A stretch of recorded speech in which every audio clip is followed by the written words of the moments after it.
So in this section, we're going to take all of the tools of the tray that we learned in the using a mixer section a little while ago and mix our main mix and also our monitors. Because we've learned what all these tools are, I'm going to be going through this fairly quickly. And if you need a refresher, then just go back to the using a mixer section. Now I'm going to be using this PreSonus 24.4 as a digital board. Certainly not the the latest board around, but I feel that this particular board will be really a good one to learn on, as any digital console out there is very similar, and all of the effects that I want to show you, they're built right here. It also has a really cool application that you can run which records every single input into your computer. In fact, that's how I'm going to be mixing. Instead of me setting up in a live venue where you won't really be able to hear me and it's hard to have the band go over and over, a part over and again, for our demonstration purposes, I'll be using a recording of a live performance where every instrument will come up on each channel and then we'll tweak them individually to our heart's content. Be a really cool way to learn. So before we start, I'll give you a quick overview of this particular mixer and explain how it's basically the same as any other analog mixer that we learned in the last section. Okay, as you can see, we have 24 inputs here, 4 subgroups, and our master fader. A lot of the top of the mixer here looks very similar with the trim pots, phantom power and such, but in the middle of the board here, it's very different. Now here's the difference.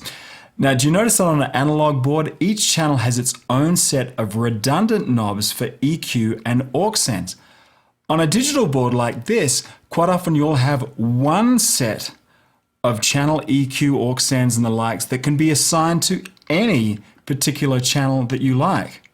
So on an analog board, adding some high EQ on channel 3 would be done in this way. Just grab that dedicated high EQ knob on channel 3 and you're good to go. On a digital mixer, you'd select the third channel and then go across to your common set of controls that would tweak this selected channel here. So to adjust the high EQ on channel 3, you'd select channel 3 here and go across here and adjust the high EQ. So as you can see on this board, we have all of these controls for each particular channel that you just select down here. You can see these guys change depending on which channel. I think on channel 3 we boosted the highs. So on channel 2 maybe we could suck out the highs, and on channel 1 we could bring it up just a little bit. So you can see that just the high EQ has different settings depending on which channel it remembers the setting for each channel. In fact, you've got a lot of stuff here. You've got a high pass filter, a roll off. You have a gate, compressor, limiter, full EQ here. That's for every channel that you have along here. And this being a digital mixer, we have the flexibility of using the same. I mean, it's great to use the same set of common controls on whatever channel that we have selected down here. So I'm not going to get into, get bogged down to all the details of how to use this particular mixer because, you'll probably be using something different.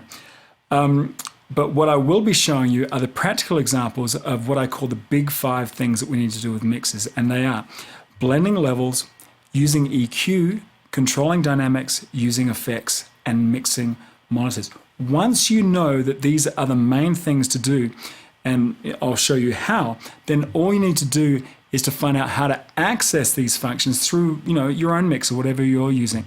So for example, using EQ on an analog board is as simple as just selecting the EQ knobs on that particular channel.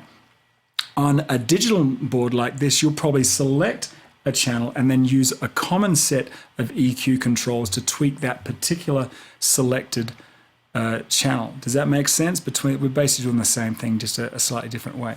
So just see that whether you're using a simple Mackie analog mixer or a digital Yamaha or even a Digico mixer, your job is to get to the controls that we'll be looking at, and from then on, we'll basically be doing everything the same.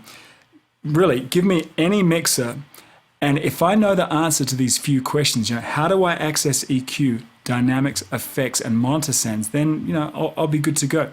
So again, don't be hung up on the fact that I might not be using your particular mixer.